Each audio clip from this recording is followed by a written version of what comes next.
Ecos Itinerantes. Un podcast que recorre espacios culturales para hablar sobre el arte y la cultura. El arte y la cultura desde el corazón de cada lugar.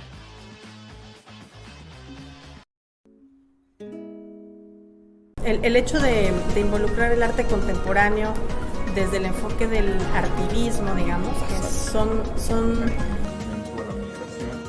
y abona de varias preguntas. Digamos, piezas que nos tratan de llevar a la reflexión y también a la acción. Migrantes, una historia de dos corazones, se inauguró el pasado lunes 24 de noviembre en la Galería de Arte, Centro de Congresos del Tecnológico de Monterrey a las 14:30 horas. La exposición se presentó previamente en el Museo de las Américas de Denver y reúne obras de artistas contemporáneos de la frontera entre Estados Unidos y México. Lisette Saldívar Larrañaga, directora nacional de Patrimonio Cultural del Tecnológico de Monterrey, nos habla sobre todos los detalles de esta exposición. Y además, Miguel Rodríguez Sepúlveda habla sobre su propia pieza. Esta es una labor de periodismo cultural independiente, fundada y dirigida por Aarón Correa desde Monterrey, Nuevo León, México.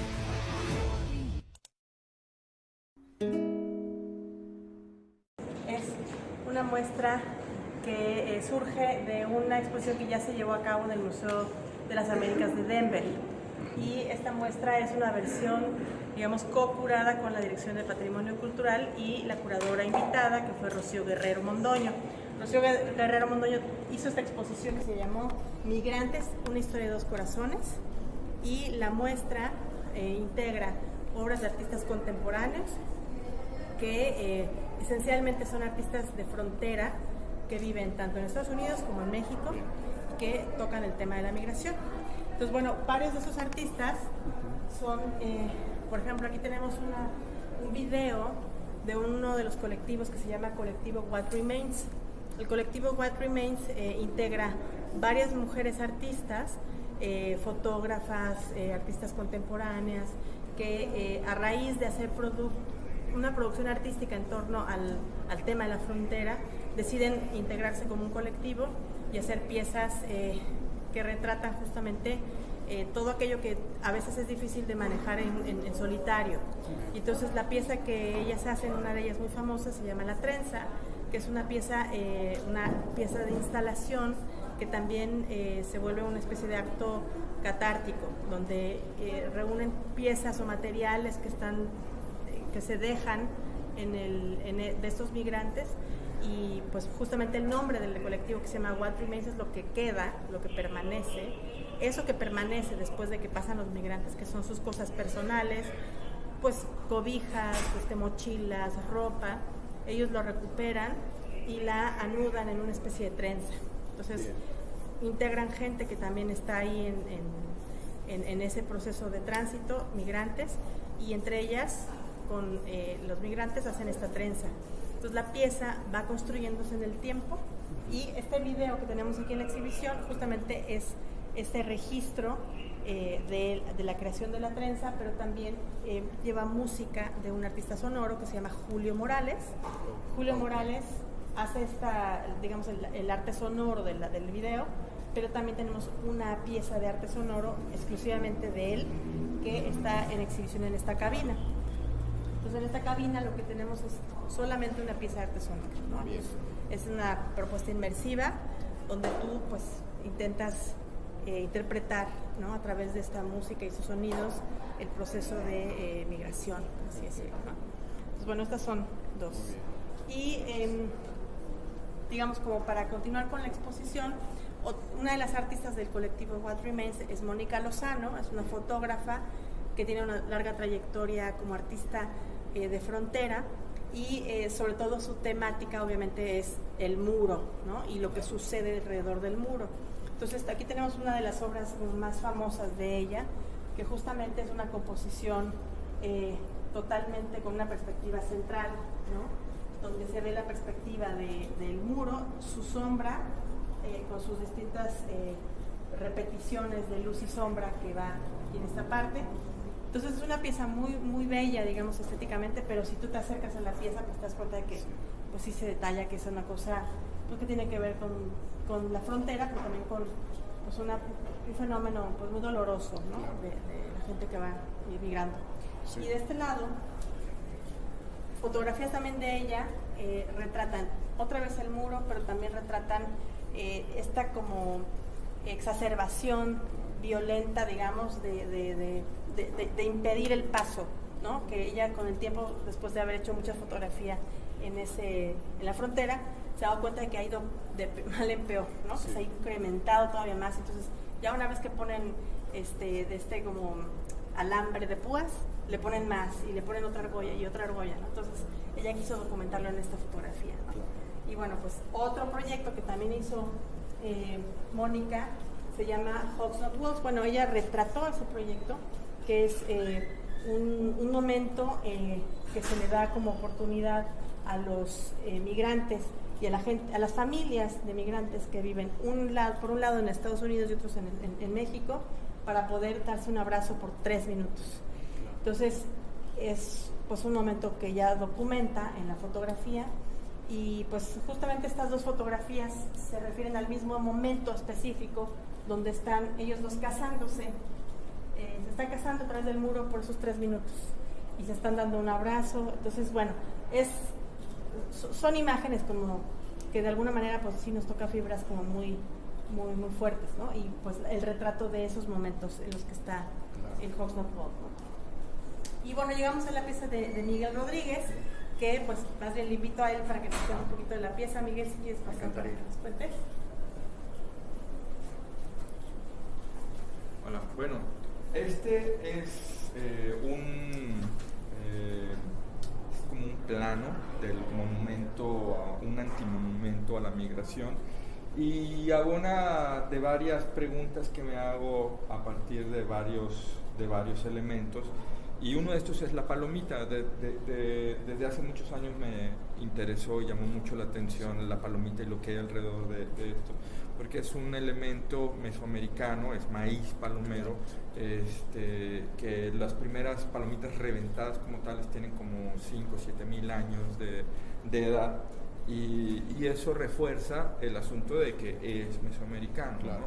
Pero me interesa mucho su función dentro de la economía de Estados Unidos y dentro de la economía específica del cine de Estados Unidos, que es el principal medio de comunicación del American Way of Life, porque el cine de Estados Unidos en realidad, bueno, el cine en realidad no vive de la boletería, sino vive de la dulcería, la cual tiene su principal rédito en las palomitas, que es este elemento mesoamericano, ¿no? Pero por otro lado, me interesa la condición del trabajador latinoamericano o migrante en general, principalmente latinoamericanos, que bueno, Estados Unidos ya se volvió el segundo país de mayor habla hispana del mundo después de México. Cómo este trabajador latinoamericano hace todos estos trabajos que los norteamericanos no quieren hacer, ¿no? Sí. Como en el campo, ¿no? Como esta crisis que hubo de producción en el campo de Estados Unidos cuando empezaron las redadas del ICE y todo eso, que muchos granjeros empezaron a quebrar porque no había esta mano de obra, y estamos hablando como de una base muy en la base de la economía de Estados Unidos y cómo se sustenta todo eso, ¿no? Entonces hay varias preguntas que me hago alrededor de esta relación o paralelismo entre las palomitas sosteniendo este canal de difusión ideológica, pero también estas manos de obras latinas sosteniendo estas economías, y qué sucede metafóricamente con todo eso, ¿no? Entonces, esto que estamos viendo aquí, que pues sí es un dibujo a gran escala, en realidad es el mapa o el plano de un antimonumento que me propongo, y el monumento que en algún momento sucederá, esto es solamente la maqueta, será como una montaña de palomitas enorme, no sé, un par de camiones de volteado de palomitas, donde las volteamos sobre el muro, y hay zonas donde el muro son como tubos, y entonces su condición de fluido, que aunque es algo sólido, se comportan como fluido y se te salen de las manos, las pones, se escurren, va a ser una montaña que traspasa ambos lados del muro, ¿no? Y entonces hay como preguntas alrededor de estas similitudes en la economía, pero también en la capacidad de cómo estos flujos migratorios realmente son flujos, ¿no? O sea, van más allá, no se detienen con un muro y fluyen como el agua, ¿no? Entonces empiezo a jugar con estos elementos y a partir de eso desglosar estas preguntas: ¿qué pasa? ¿Qué significan? ¿Qué podría ser? Y a mí una de las cosas que me interesa del arte es como su capacidad de imaginar cosas, ¿no? Esto lo vemos como muy fácil, o se ejemplifica muy fácil en la literatura de ciencia ficción, que hay muchas cosas que hace 100 años eran una locura, ¿no? Que Julio Verne, o bueno, no sé cómo se imaginaba tales cosas y eventualmente van sucediendo, ¿no? Entonces me interesan el arte, o muchas de las obras que yo expongo, como en este sentido, que se proponen cosas que eventualmente en un futuro las seguiremos o no, pero es de imaginarnos cosas, ¿no? Hacernos las preguntas e imaginarnos posibilidades. Y bueno, es, como te decía, es la maqueta en plano, es el plano de este antimonumento, y está a escala 1/100,000.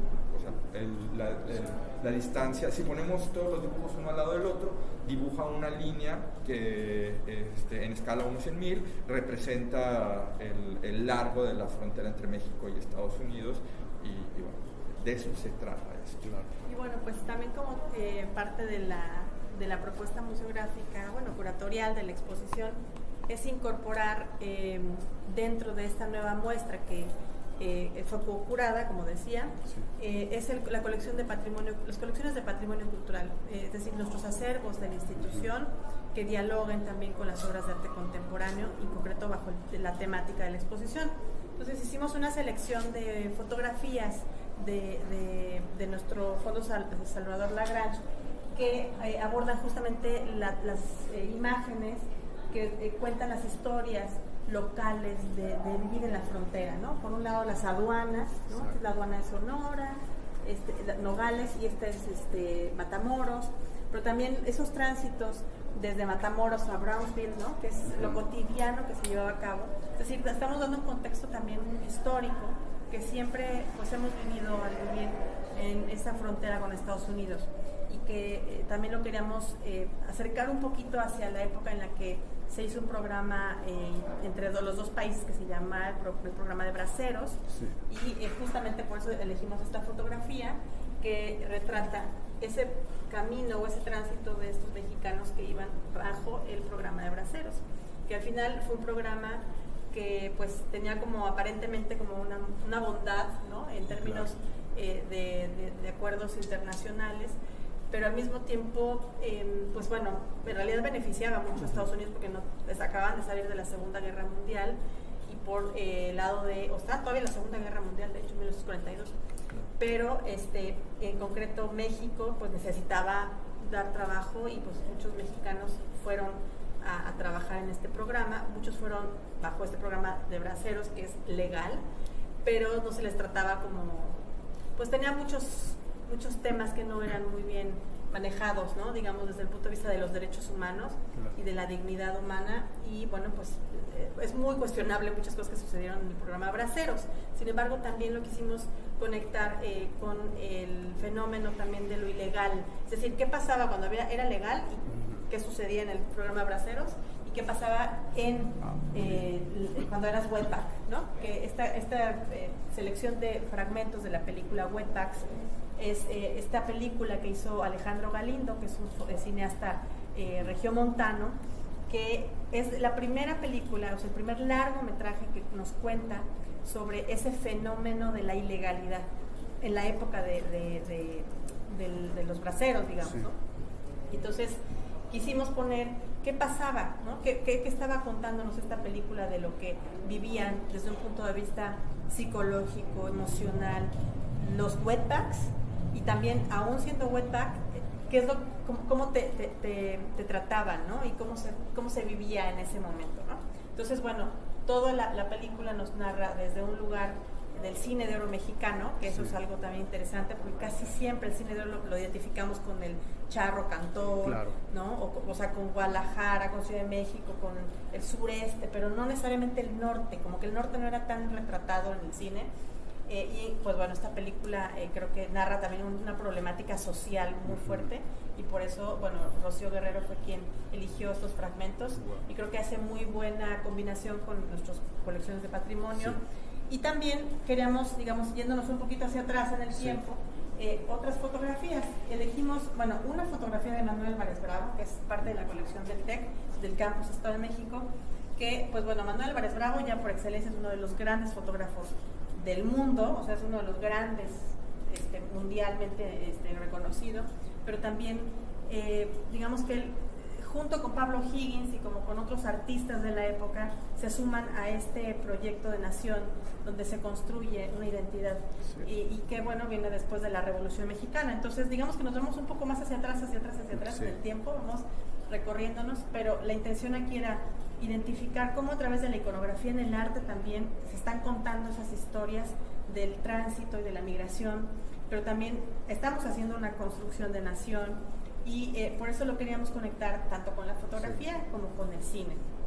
Entonces, cómo se van dando estos fenómenos y cómo vamos construyendo desde la resistencia, ¿no? Por ejemplo, en el caso de O'Higgins, retratando algunos personajes, ¿no? Por ejemplo, el músico que va cruzando un río, ¿no? Que también nos interesa retratar, o el maguey, que es un elemento iconográfico que nos conecta a todos los mexicanos, desde el norte al sur, ¿no? Hasta la península de Yucatán, pues tenemos magueyes. Entonces, todos estos constructos del arte también los quisimos contar un poquito, porque es parte de lo que también un migrante tiene que ir soltando, ¿no? Y particularmente nuestros mexicanos, pues bueno, todo esto que van trayendo en su mente, pues bueno, también lo tienen que resolver de alguna manera ya una vez que están en Estados Unidos. Entonces, son varios momentos que también la curadora nos propone en la exposición. El no lugar, el cuerpo como territorio, el sin lugar, ¿no? Y todos estos momentos de la curaduría los vemos retratados de alguna manera en cada una de las piezas que se eligieron. Y pues bueno, uno muy importante que es el territorio real físico, pues lo retratamos a través de este mapa. Okay. Que bueno, este mapa es un mapa de 1848 que nos cuenta justamente la frontera final en la que quedamos en México después de este cambio, ¿no? del Tratado de Guadalupe Hidalgo. Entonces, bueno, decidimos ya mostrar esa otra parte de la historia que es del siglo XIX. O sea, si te fijas, vamos de lo más contemporáneo a lo más digamos, históricamente más antiguo, digamos, en términos del territorio de frontera, ¿no? Que tenemos ahorita. Entonces, pues bueno, este mapa en realidad es una reproducción, pero quisimos hacerlo como un espacio de reflexión. Entonces, aquí lo que hacemos es invitamos a quien visite la exposición a dejar una reflexión, un pensamiento que te conecte con algún episodio personal de esa migración, que puede ser una migración forzada o una migración simplemente de necesidad, ¿no? Y que lo puedan contar, ¿no? Entonces, es un mapa participativo y aquí es, digamos, donde cerramos esta parte de la exposición. Claro, muy bien. La exposición tiene otras piezas en distintas partes del campus. En este mismo centro de congresos, al final, en el otro polo, del lado sur, tenemos una pieza de Héctor de Anda, que es otro artista importante, que habla del duelo y hace un homenaje a Federico García Lorca, pero también a los migrantes, ¿no? Entonces, migrantes que viven un duelo, ¿no? De ese tránsito y de ese despojo, digamos, de su espacio, de sus terrenos, pero al mismo tiempo es un homenaje a quienes están en ese momento de tristeza, ¿no? Y eso es lo que nos quiere hacer un poquito reflexionar también el artista, que el migrante puede ser cualquier persona, ¿no? Y también vive un duelo. Entonces, bueno, eso es Héctor de Anda. Luego tenemos dos piezas de Erika Harsch, Erika Harsch está en el edificio Rectoría. Bien. Y tenemos una obra que se llama El Pasaporte. Y tenemos otra obra de ella que se llama El Borderline, que es una pieza participativa con alumnos que hicieron nuestros alumnos del TEC de Monterrey. Genial. ¿Y está abierto a todo el público? ¿O es Sí. ¿Hasta cuándo va a estar la exposición? La exposición va a durar todo el siguiente semestre hasta finales de junio del 2026. Perfecto. Y está abierto a todo el público y con mucho gusto quienes quieren asistir, bueno, pues son bienvenidos. Y a mí se me hace muy interesante que el arte nos muestra artistas que están comprometidos con nuestra realidad. Sí. Y en este patrimonio que menciona y que ha sido usted testigo de forma lineal e histórica, yo pienso que realmente esta exposición nos está mostrando miradas que de alguna forma conectaron. Y qué interesante que sea a través de la migración, ¿no? Sí. Que se quiere desteñir o se quiere eliminar de raíz en un territorio en el que realmente está contado de tanta historia. Claro. ¿Qué piensas sobre esto? Bueno, el hecho de involucrar el arte contemporáneo desde el enfoque del artivismo, digamos, que son digamos, piezas que nos tratan de llevar a la reflexión y también a la acción. Entonces, pues la acción sí va de la mano de saber hasta dónde sí realmente el impacto que nosotros podamos llevar a cabo va de la mano de los esfuerzos de muchas otras personas. Es decir, en solitario es muy complejo, sí. Hay que hacerlo colectivo, ¿no? Y entonces, mucho de lo que hemos aprendido con los artistas es que en colectivo hay más posibilidad de impacto, hay más posibilidad de resiliencia, porque las realidades te rebasan, o sea, te rebasan y los artistas lo cuentan. Es muy duro trabajar como un artista que hace activismo, ¿no? Y por eso se mezcla el artivismo, porque en sí mismo el arte no tiene digamos, la obligación, ¿no? De hacer ese cambio completo, ¿no? Pero sí creo que el impacto va en la profundidad de las personas, o sea, el cambio va hacia adentro, ¿no? O sea, tu mente, tu ser, ¿no? Se cambia, se transforma. Entonces, en ese es donde nosotros, como artistas, como profesores en una universidad, queremos impactar. Y bueno, esa es como un poco nuestra intención de fondo. Muchas gracias y qué genial, felicidades por lo que nos está compartiendo. Al contrario, con mucho gusto. Bienvenido cuando guste. Muchas gracias. Sí.